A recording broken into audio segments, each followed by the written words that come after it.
Welcome back to Nick Lenz's Comic Corner Classics. That's Young Classics. This is episode number 1506, and this is the 1400 Doubleshot. Yep, like I've been doing lately, basically one physical trade, one digital trade. Alright, first up is a book that I think that, as a Batman fan, that everybody probably expected to review this at some point. Heck, I'm sure my friend Timmy basically will hear my thoughts on this one. This is Batman, the Three Jokers. Yes. By the way, first series under the first original Black Label imprint series I've technically talked about. Though, yes, I have talked about Curse of White Knight. I think that was actually, this is technically the third one that's done in the Black Label imprint. Yeah, that's a weird thing though when it comes to Black Label. Like, they're always miniseries, never ongoing. Though this is one of the usual length ones, being 3 issues. And I like other ones early on where they were heavily delayed for no explained reason. This one is on time. Here's a little fun fact for you. Since this is a Batman book, the creative team of this book are the people behind, get this, Batman Earth 1. Yep, same people. Jeff Johns and Jason Fabok. Yep. This miniseries was something that people have been anticipating at the point when this came out. I think this came like just a year or two ago, right? Like last year. People waited 4 years for the answers to this question. Like, this was revealed in Justice League 50, which was Jeff Johns' last issue he wrote for Justice League, because the last 2 issues, like, one was a backdoor pilot to Dan Jurgens' new run for Action Comics at that point, and the other one was Dan Abnett for Titans. Okay, there was a question asked, there was a statement revealed by Batman when he was sitting in the Mobius chair. What did he find out? That apparently there are 3 Jokers. Yep, 3 Jokers. A question I don't think anybody was curious. I think Jeff John was hoping that maybe one writer would take care of this, to follow up with this little plot thread. Because I think he set it up for one of the regular Batman writers to deal with this. Okay. Did the end of these following Batman writers? Technically about 3 or 4 of them. I mean, any one of them could basically buy with his plot thread. Did Scott Snyder? No. James Tynion? No. Peter Tomasi? No. Margaret Bennett? Nope. Tim Seeley? Nope. Did any of the writers for the Batman books buy with his plot thread? No. I think they just didn't care. I think that was a sentiment basically when the miniseries was finally announced. I think Jeff Johns like, screw it, I'll do this myself. Because apparently, like, I was expecting someone else to follow up with this. Like I said for some else, nope, we have to do it myself. Now, things starts off basically with Batman, well, being stitched up by Alfred. And we show out the various scars he's had over the years. And, like, if you know Batman, this is probably the most detailed thing of his scars to date. Like, there's a puncture wound in his side from Penguin's umbrella. He's got a slash mark across his chest from Catwoman. Like, there's also a little dent on his spine. That's when Bane breaks his back from Nightfall. There's also bite marks in his elbow from Killer Croc. Yes, Killer Croc. And there's even a couple instances stuff from the Joker in here, which I thought that was interesting.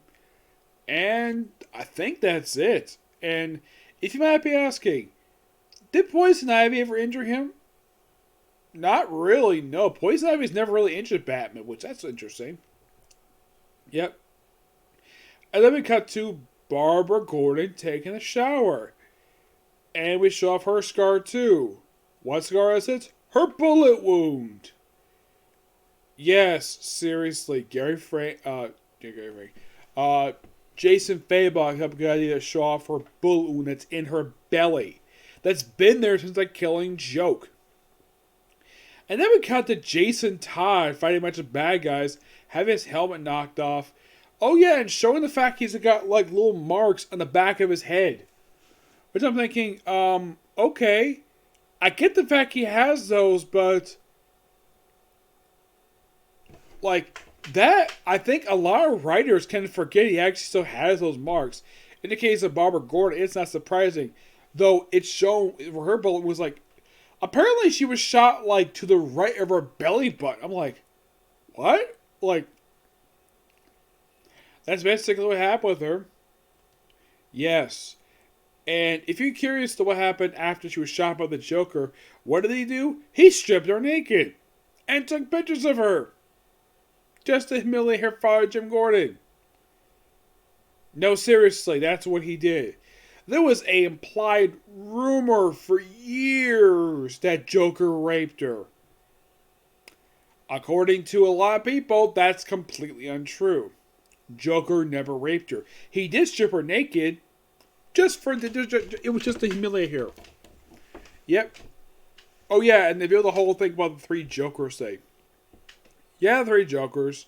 Just basically have this guy do this, do that, whatever. And during the course of this story, 2 of the Jokers get killed off by Jason Todd. Because of course they do. And we kind of figure out kind of who Joker is in here. But not really. Like, apparently he's got a family up in Alaska, where he's got a wife and son. Like, okay. Also, it seems like, though, that Jeff Johns is paying a lot of tribute to basically a lot of Joker lore. Like, for instance, the Ace Chemical stuff, where he fell into that vat of chemicals during the Joker. Like, that scene in here. Like, various other stuff in the Batcave, basically his cameos in here as well. Oh, in case you're curious, though, does Batman find out what Joker's real name is? Excuse me. The answer is no. It's almost like that they wanted to reveal a little bit more about Joker, but nope, let's still keep it a mystery. Yep. I mean, the ending itself, from what my friend told me, Tivia, he found the ending to be disappointing. I thought it was okay. I didn't think it was a terrible ending. It wasn't awful, per se. But it's almost like saying, do we really need to know Joker's real name? Not really, no. But the miniseries is actually pretty good. It's a good, like, it's just basically kind of in the way Jeff John writing a love letter to the Joker in this miniseries. That's pretty much the best way, gist of it. Mm-hmm.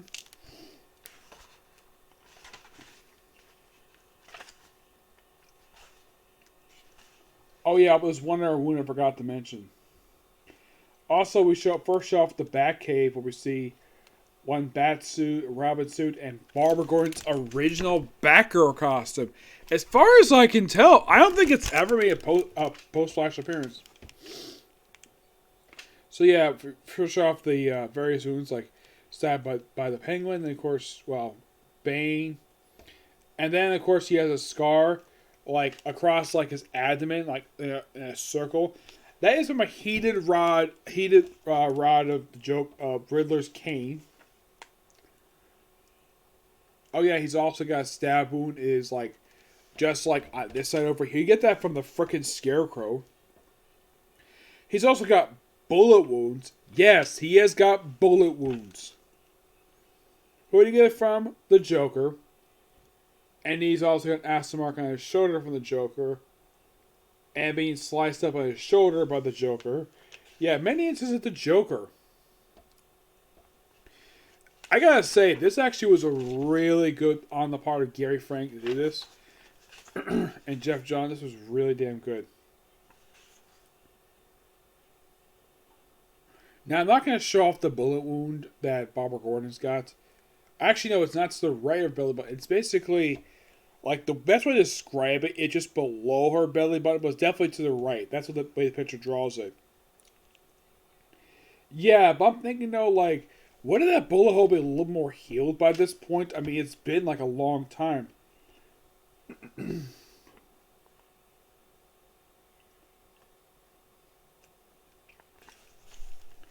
But here's the thing. Post-Flashpoint, when it came to this particular scene, like in the original one shot, it was never revealed exactly how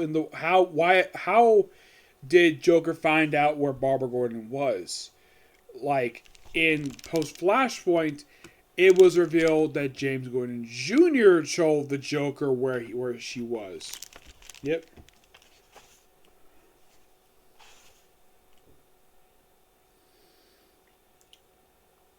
Also, here's something though. I think this is implied to be in continuity. I don't know if it is, because one thing, Batgirls were in completely different costume. Yes, because at the time this was coming out, she was wearing that costume that had a very tiny mask. Which I didn't care for the mask. Like, what's wrong with this costume? This costume was great. It's basically kind of like her old costume. Of course, Batman is wearing what looks like to be a version of his, like, old Neil Adams costume.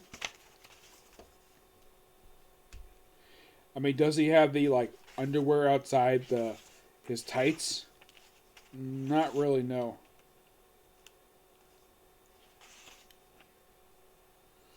Also, the way Gary Frank draws Barbara Gordon, it's like her costume is so tight, we just have to show off her abs and her breasts. Basically, show the fact that she's got them. Yeah. That's pretty much what it is. But yeah, this is just really good. I give this book roughly a 9.5 out of 10. It's actually really good. I thoroughly enjoyed it. Oh, by the way, did they find out who their Jokers are? No, not really. Alright, next up is Batman, Heart of Hush by Paul Dini and Dustin Egan. This collects issues 846 to 850 of Detective Comics. Now, this storyline is the second follow-up to Hush. The first one was... I kind of agree with this opinion. It's a terrible story. Hush returns. This feels like a much more proper follow-up to that story. Pretty much with this one, it's that, okay, Catwoman stolen Thomas Elliott's fortune, and he wants to get back at Batman because he doesn't like Batman very much. So, what does he do? Stabs Catwoman and remove her heart. Though she's put on life support after that. So basically, Batman has to deal with Hush. And the way that Hush is done in here, it's like he's given like his own costume.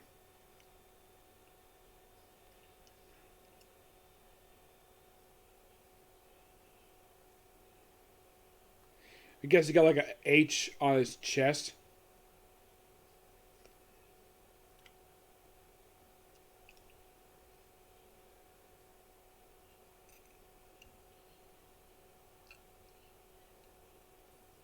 Oh, by the way, Rob is in the story. And you're curious, so who is the Rob at this point? Tim Drake. Yes, seriously, Tim Drake is the Rob at this point.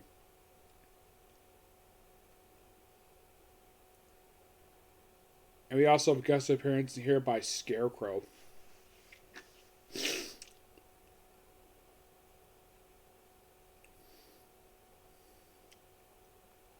Now, how's basically Thomas able to accomplish removing not Barbara Gordon, Catwoman's heart? He's a surgeon. Of course, you have guest appearance, but also by the Joker in here.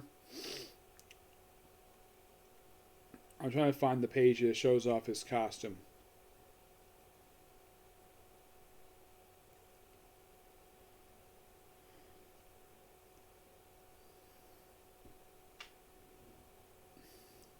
Like he's got like an H on here. He's got like a bandage thing. Also, Thomas Elliott has been surgically altering his face to get this. Look like Bruce Wayne. Yes, this is follow up with. Yep. Of course, after dealing with Thomas Elliott, he does get Catwoman's heart back, and of course, it's put back in her chest. Yep. And of course, you have this really cool scene of Hush going into the Batcave. Yes, something he did not do in the original story. We also have brief guest appearance. Now, the people who put his heart back, put Catwoman's heart back in her body, was Dr. Midnight and Mr. Terrific, because of course they would. And you have Thomas Elliott in the Batcave first time. It's like, wow, oh my god. Yeah, this actually is really good. And of course, Bruce, you bastard, this is magnificent. A computer size of a billboard, a car for every mood swing. Oh my gosh, it's so funny. In the river, boats, submarine, a body spear, and good God, is that a whale? Maybe consider. It's like, nice try. Yeah, love this art spread by Dustin Egan. This, of course, is really good. I also like, where the heck get some of these cars from? And I love the fact that we all have a nod to, get this. Okay, so in the Batcave, we have the Batman animated series car, and just behind that is the Tumbler from the Dark Knight movies. We have this car right here, the one that's basically missing the front. Yeah, that's Tim Burton Batmobile, and the other one is, I think, like the normal one. I'm not sure where that's from. But yeah, great job, Dustin Egan. This was fantastic. And of course, he has various like things in his display case, including like Scarface. Of course, they smash the displays in here. Oh yeah, and then of course we have Batman reactivating the robot dinosaur. Yes, he seriously does this. And then of course, this of course is a blast from Silver Age. We have Hush piloting a whirly bat. Yes, that is what this thing is called. It's called a whirly bat. It's something he used prior to having the Batjet. The Batwing is coming. Oh yes, this is just so fun. Of course, Catwoman say have a big conversation with Santana. A very weird drawn style of how Dustin Egan draws her. Like gives her like a very odd looking face. Not really a big fan of it. I like how I like her body's drawn. But, yeah, really good. And of course, they mention they love each other. And of course, that's how they go to. Of course, she still has a scar on her chest. And we see brief cameos by Barbara Gordon. I don't know who this woman name is. Poison Ivy, Harley Quinn. And it almost seems as though the way this thing ended is that the following arc was going to be basically a continuation of this. But nope, Batman R.I.P. got in the way. So this technically was the last special story arc featuring the original Batman. Yes, featuring Bruce Wayne in the series for quite a while. Yeah, he would actually not return to the series until Flashpoint happened. Because what happened after this? We had Last Days of Gotham, Hush Money, the two-part that led to the Streets of Gotham series. And then we have from 854 to, I think it's like 863, featuring Batwoman. Though, of course, Batman does come back into town, but not Bruce Wayne, mind you. No, not Bruce Wayne. And then we had the Arkham Reborn. And then it was Gotham City Imposters, which, of course, did feature Dick Grayson Batman. Yeah, so pretty much from this point forward, Bruce Wayne was no longer in the book. Yes, like I said, he did not return to the book until the relaunch of the New 52. That's when he finally returned to the book. These issues came out, I think it was in 2009. He didn't come back until 2 years later. Yeah, I think it was 2009. Let's take a look at it.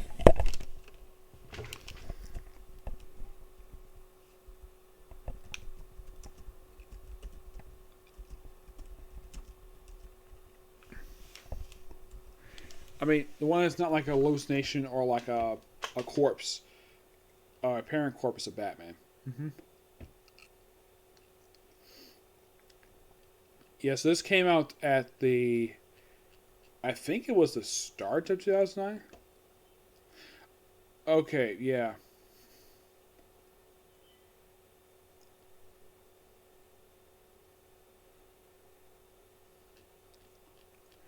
But in the case of basically, like, for this story here, does Bruce Wayne, like, he probably thinking, wait, what about what happened to Cape Crusader? That was simply a eulogy to Batman and basically no games, but an actual physical story featuring Batman. This was the last special one he had until Flashpoint happened 2 years later. Yeah, like a little over 2 years later. But yeah, this is good. Really good. Yeah, for 850, basically showing up the Batcave, that was really smart on the part of Paul Dini and Dustin Egan to do that. Yep. But yeah, if you think about it, though, we don't really have an appearance by, well, the Bruce Wayne Batman. Not really, no. It's basically a flashback to him, but an actual story featuring him? No, wouldn't be for another 2 years.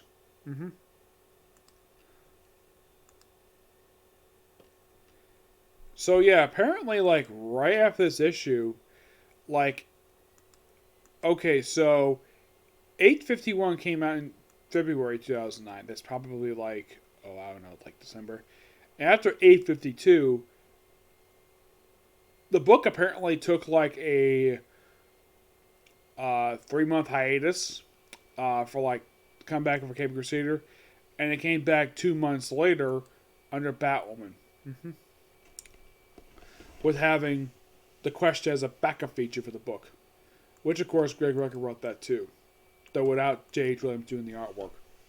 Yep, but I give this book roughly a 10 out of 10. It's a really good story, and I do recommend checking it out. Okay, so that's it for review. I have roughly time to do about 2 or 3 more videos tonight, but yep, so see you next video. Bye.